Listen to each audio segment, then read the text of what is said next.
কি মুন্নাদা ব্রো, আপনি কি সুস্থ আছেন? একদিনেই অসুস্থ হলেন, একদিনেই সুস্থ হয়ে গেলেন। নাটক কম করেন ব্রো। আপনি কালকে লাইভে এসে আপনি আমার নামে অনেক কথা বললেন, তাই না? ইতিমধ্যে আপনি যতগুলো আমাকে মেসেজ দিয়েছেন আপনি কিন্তু রিমুভ করেছেন। আমি কিন্তু একটা রিমুভ করিনি, একটা থেকে দুইটা জাস্ট আমি রিমুভ করে দিচ্ছি। কেন জানেন? বর্ষা চৌধুরী যে অনন্যা আপুকে যে কথাগুলো বলেছিল যে আপনাদের সিলেটে বাসরটা সেই অবস্থা, এটা আমি ভয়েসটা দেওয়াতে আপনাকে ডিলিট করলাম যেন অনন্যা আপুর কোনো ঝামেলা না হয়। এটার জন্য আমি একটা রিমুভ করেছি, একটা। আর আপনি কিন্তু 100-র উপরে রিমুভ করেছেন। কেন কেন? আর বারবার বলতেছেন আপনার নামে আমরা মিথ্যা মামলা দিছি। কি ব্রো, আপনার নামে কি আমরা মিথ্যা মামলা দিয়েছি? আপনি এত বড় মিথ্যা কেন বললেন? আপনি লাইভে এসে বলছেন বর্ষা চৌধুরীর যত মামলার খরচ আপনি দেন, বর্ষা চৌধুরী যত মামলা করে সেটার খরচ আপনি দেন, তাই না? এবং আমাদের বিরুদ্ধে যে 5টা মামলা করেছে বর্ষা, সেটার খরচ কিন্তু আপনি দিয়েছেন এবং দিনের পর দিন আপনাকে ব্ল্যাকমেইল করে। এটার জন্য কিন্তু আমি বলেছি যে যদি আপনি বেশি ব্ল্যাকমেইলের শিকার হন তাহলে আপনি আমাকে কিছু বলতে পারেন। যখন আপনি বলছেন কেমন আছেন আপু, তখন কিন্তু আমি বলেছি যে আপনার যে সিলেটের যে অশ্লীল ভিডিও আপনার মোবাইলে আছে, এটার জন্য যদি আপনি ব্ল্যাকমেইলের শিকার হন, তখন আপনি বলেছেন আমাকে যে এই ভিডিও যদি বর্ষা চৌধুরী ভাইরাল করে তাহলে বর্ষার চেহারাটা আগে দেখা যাবে। যাক, আমাদের এই যে আমার নামে বললেন যে আমার ভাই আপনার নামে মামলা দিয়েছে, আমার ভাই আমাকে যা বলে আমি সেটা করি এবং আরো কত কি করব, আরো 3টা মামলা দিব। কেন? আমাদের বাসায় যখন বর্ষা আসছে, যে রুমের মধ্যে মারামারি হয়েছে, এটা আপনি কি করে জানেন? অফকোর্স জানবেন, কেননা আপনি তো নিজেই জানেন যে বর্ষা এই বাসায় আসছে, সেই রাতে কি হয়েছে না হয়েছে এটা কিন্তু আপনি জানেন। আমাদের সাথে ধাক্কাধাক্কি হয়েছে, বর্ষা আমাকে গলা চিপে ধরেছে, ও ড্রাইভার ছিল, এখানে হাতাহাতি হয়েছে, এটা কিন্তু আপনি জানেন। আর এই মামলার পুরোটার টাকা বা হুকুম এটা কিন্তু আপনি দিয়েছেন। আমি কিন্তু আপনাকে আসামি দেই নাই যে আপনি আমার বাসায় আসছেন বর্ষা চৌধুরীর সাথে আমাকে আপনি মারছেন বা আমার ঘরে ঢুকেছেন বা আপনি আমাকে হুমকি দিয়েছেন, এটা কিন্তু আমি আপনাকে বলিনি। আপনি টাকা দিয়েছেন, বর্ষাকে সাপোর্ট দিয়েছেন, সেটার জন্য হুকুম জারি হিসেবে আপনি আপনি আসামি হয়েছেন।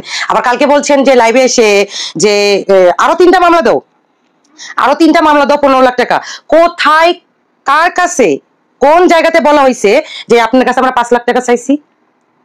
আপনি বলেছেন রঞ্জু ভাই, আপনার যে ডিরেক্টর, তাদের কাছে বলেছেন যে আমার যে মামলাটা, আকাশ নিবিড়ের বোন যে মামলাতে আমার নামটা দিয়েছে, এটা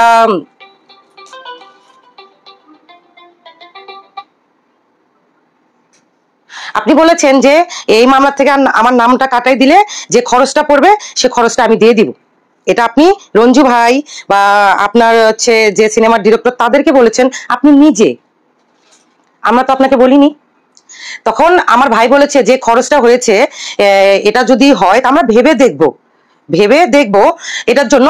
বাট আপনাকে বাঁচানোর জন্য, যখন বর্ষা আপনার প্রেগনেন্ট হয়ে গেল বা বর্ষা আপনাকে আপনার অশ্লীল ভিডিও দিয়ে আপনাকে ব্ল্যাকমেল করলো, তখন আমরা বুঝছিলাম যে মুন্নাদা ব্রো ভুল করেছে, পচা শামুকে পা কেটেছে, তার ভুলটা সে নিজ দিয়ে বুঝতে পেরেছে। সেজন্য আমরা বলছিলাম যে তাহলে মুন্নাদা ব্রোকে আমরা সেভ করে দিব। তাও না, মানুষ ভুল করলে, যেমন বর্ষা এত ভুল করেছে, মাহমুদ সানি ভাইয়া কিন্তু তাকে মাফ করে দিয়েছে।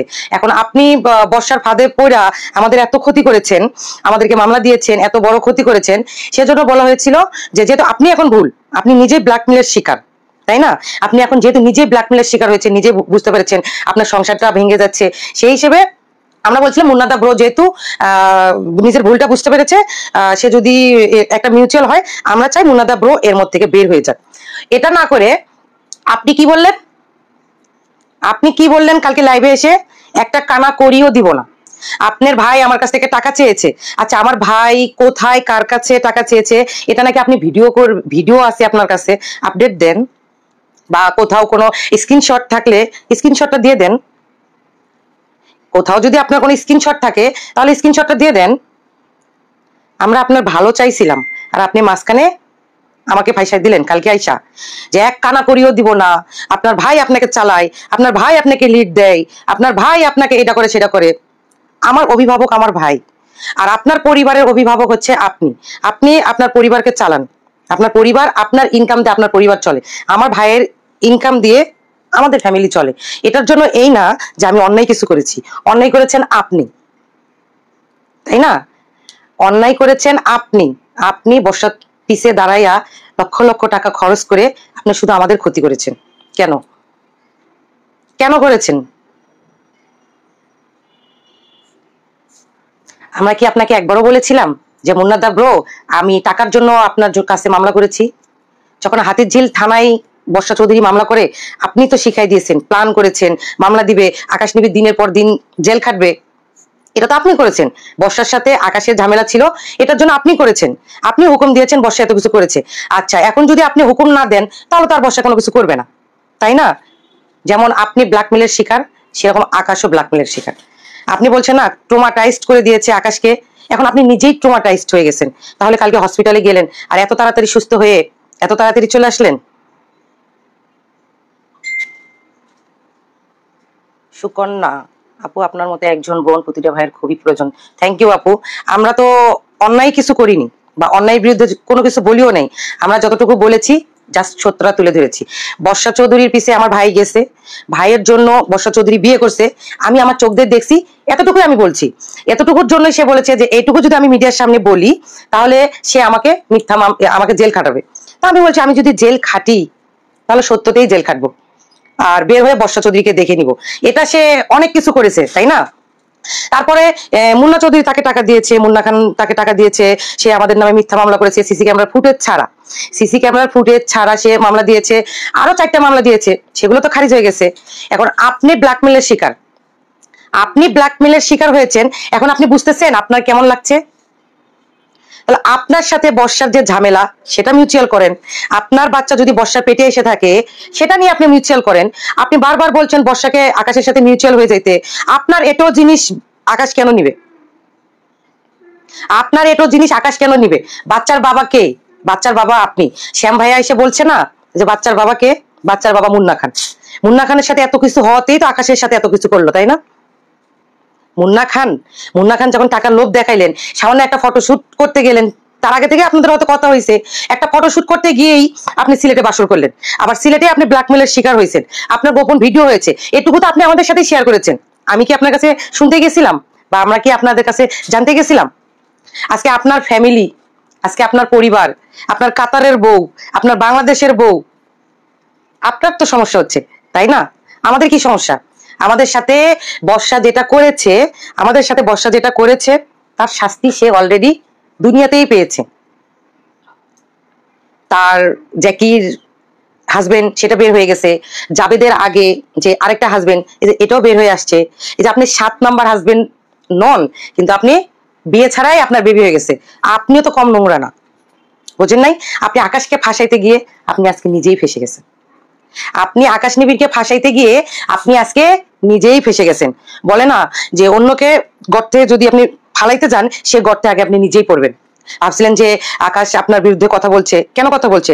আপনি আরেকজনের বউ নিয়ে চলে গেছেন, তো সে কথা বলবে না? সে কথা বলতে গেছে বিধায় আপনি বার লক্ষ লক্ষ টাকা দিয়ে আপনি বর্ষা চৌধুরীর পিছে দাঁড়াইছেন। আপনি 50 লক্ষ টাকা কি এমনি দিয়েছেন? আপনি আর বাংলাদেশের কাউকে তো 50 লক্ষ টাকা দেন নাই, দিয়েছেন? আপনি আকাশের এত ক্ষতি করতে চেয়েছেন, আকাশ হয়তো 4 দিন জেল খেটেছে মিথ্যা মামলায়, আকাশ কিন্তু ভালো আছে। ভালো নাই কিন্তু আপনি আপনি কেন কালকে হসপিটালে গেলেন? আপনার আরো গুমুর আছে, অথবা আপনার আরো গুমুর আছে, সেজন্য আপনি হসপিটালে চলে গেছেন। আকাশ নিবিড় কিন্তু হসপিটালে চলে যায়নি। আর আকাশ নিবিড়ের যে বিয়েটা, এটা কাজী থেকে শুরু করে সবাই বের হয়ে গেছে, আর হয়তোবা অল্প কিছু সময়। তাহলে এটা প্রমাণ হলো আপনি তো জানেন আকাশ নিবিড়ের এত কিছু জানার পরেও আপনি তো নিজেই পচা শামুকে পা কাটছেন, লক্ষ লক্ষ টাকা দিছেন। কেন দিছেন ব্রো? আমাকে বুঝান, কেন দিছেন? সানি ভাইয়া তো আপনাকে আগেই বলেছিল। আর আপনি বারবার বলছেন যে আপনার ভাইয়ের খেয়ে আপনি চলেন, আপনার ভাইয়ের এত কিছু করেন, আপনার আরো 3টা মামলা দেন। আমি কি আপনার মতো মিথ্যুক যে আপনার নামে আমি আরো 3টা মামলা দিব? কেন 3টা মামলা দিব? আপনি আমাকে একটা মামলায় ফাঁসাইছেন, আমার তার বিপক্ষে আমি আপনাকে আরেকটা মামলা দিয়ে দিচ্ছি, তাই না? আপনি আমাকে একটা মামলায় ফাঁসাইছেন, তার বিপক্ষে আমি আরেকটা মামলা দিয়ে দিচ্ছি।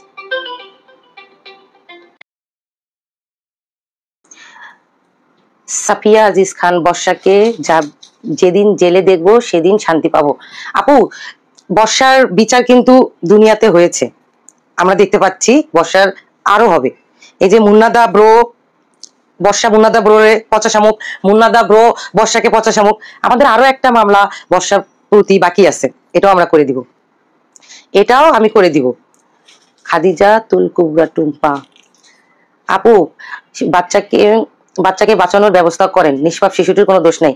আপু, আপনি যেটা চান আমিও এটা চাই, কিন্তু এটা ভেবে দেখেন মুন্নার টাকা আছে, বর্ষার টাকার প্রয়োজন। এখানে কিন্তু আপনি আমি চাইলেও কিন্তু বাবুকে বাঁচাতে পারবো না। ইতিমধ্যে কিন্তু রাসেল মিয়া পোস্ট করেছে, আপনারা দেখবেন যে এর আগে কিন্তু রাসেল মিয়ার বাচ্চাও ছিল, এটাও কিন্তু হয়তো নষ্ট করছে। এবার জন্য সে বাচ্চাটা নষ্ট না করে, এটার জন্য কিন্তু সে বলছে যে বাচ্চার দায়িত্ব দরকার হলে রাসেল মিয়া নিবে, জনগণ নিবে। বাচ্চাটা বের করে যদি আমাকে দেয় আমিও দায়িত্ব নিব আপু। তারপর আমরা চাই না যে একটা নিষ্পাপ শিশু মারা যাক। কিন্তু এখন মুন্নার টাকা আছে, মুন্না হচ্ছে hero, super hero, super model. Bangladesh Shakib খানের পরে আমাদের মুন্না দা ব্রো আছে, তাহলে মুন্না দা ব্রোর হচ্ছে টাকা আছে, আর বর্ষার হলে টাকার প্রয়োজন। ওরা কি করবে এটা আমরা এখনো বলতে পারতেছি না। রুম্মা সালমা, রুমি রহমানের পরিবারে রুমি রহমানের হত্যার ব্যাপারে পদক্ষেপ নিচ্ছে না কেন? আপু, রুমি রহমান যে বর্ষার জন্যই স্টক করছে, এটাও বের হবে। যেমন জ্যাকি হত্যার তদন্ত হচ্ছে হলে আপনার কোর্ট থেকে রায় দিয়েছে লাশ উঠানোর জন্য, এরকম রুমি রহমানের বোনও দেখবেন যে এটা করে দিছে। এটা তো সবাই বুঝতে পারতেছে। আর এখন কোন দিকে যাবেন আপু? এর ইতিমধ্যে তো বর্ষা চৌধুরী আরো 2টা হাজবেন্ড বের হয়ে গেছে। একটা হচ্ছে জাবেদের আগে ফার্স্ট হাজবেন্ড, আরেকটা হচ্ছে যে আমার ভাইয়াকে ফোনে হুমকি দেয় মারার জন্য, সেখানে কিন্তু নিজেই বলে আমি বর্ষার হাজবেন্ড বলছি। বুঝছেন না? রুমে সালমা, সে কি আসলেই প্রেগনেন্ট? আপু, সে তো সব জায়গায় বলছে সে প্রেগনেন্ট, আবার যখন হচ্ছে দেখা যাচ্ছে যে মুন্না দা ব্রো অসুস্থ হয়ে গেছে তখন বলছে আমি প্রেগনেন্ট না। আবার মাহমুদ সানি ভাইয়ের কাছে যে ভয়েসটা দিয়েছে, মাহমুদ সানি ভাই কিন্তু সবার কাছে কিন্তু ভয়েসটা নিজেই তার মুখোশটা খুলে দিয়েছে।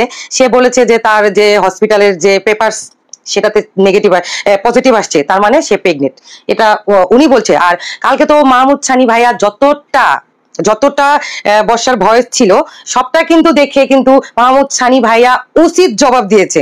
যা মাহমুদ সানি ভাইয়া আগেও দিয়েছিল তা কালকেও দিয়েছে। বোঝেন নাই? আর মাহমুদ সানির ভাইয়ার কাছে যখন আপনারা ফোনে কথা বলে তখন দেখবেন সে পাগলা গারদে ছিল, তার ইনজেকশন ছিল, তার ঘুম ছিল, তার এত কিছু ছিল, সে কথাই বলতে পারছে না। সে কিন্তু পাগল না, সে পাগলের অভিনয় করছে শুধু মামলার জামিনের থেকে বাঁচার জন্য। আর এই প্রেগনেন্সির খবরটা পুরো পৃথিবীকে জানানোর জন্য, হসপিটালের সার্টিফিকেটের জন্য, মুন্না খানকে ব্ল্যাকমেইল করার জন্য, মুন্নার নামে কোর্টে গিয়ে ধর্ষণ মামলা দেওয়ার জন্য। আর শুয়ে শুয়ে সিম্পেথি দিচ্ছে তার বাচ্চা, তার বাবা। আর আকাশ টিভির জন্য সে আজকে মেন্টাল, সে তো জাতে মাতাল তালে ঠিক। একটা মহিলা যদি মেন্টাল হয় তার প্রতিটা বানান দেখবেন আপনি, প্রতিটা বানান শুদ্ধ, প্রতিটা স্টেপ। মুন্না খানের ভিডিওগুলো সে পাবনা পাগলা গারদ আর আপনার শেরে বাংলা পাগলা গারদে শুয়ে থেকে সে প্রতিটা স্টেপ কিভাবে সে এডিটিং করে কেটে কেটে ভিডিও বানিয়ে বাংলার মানুষকে ছাড়লো।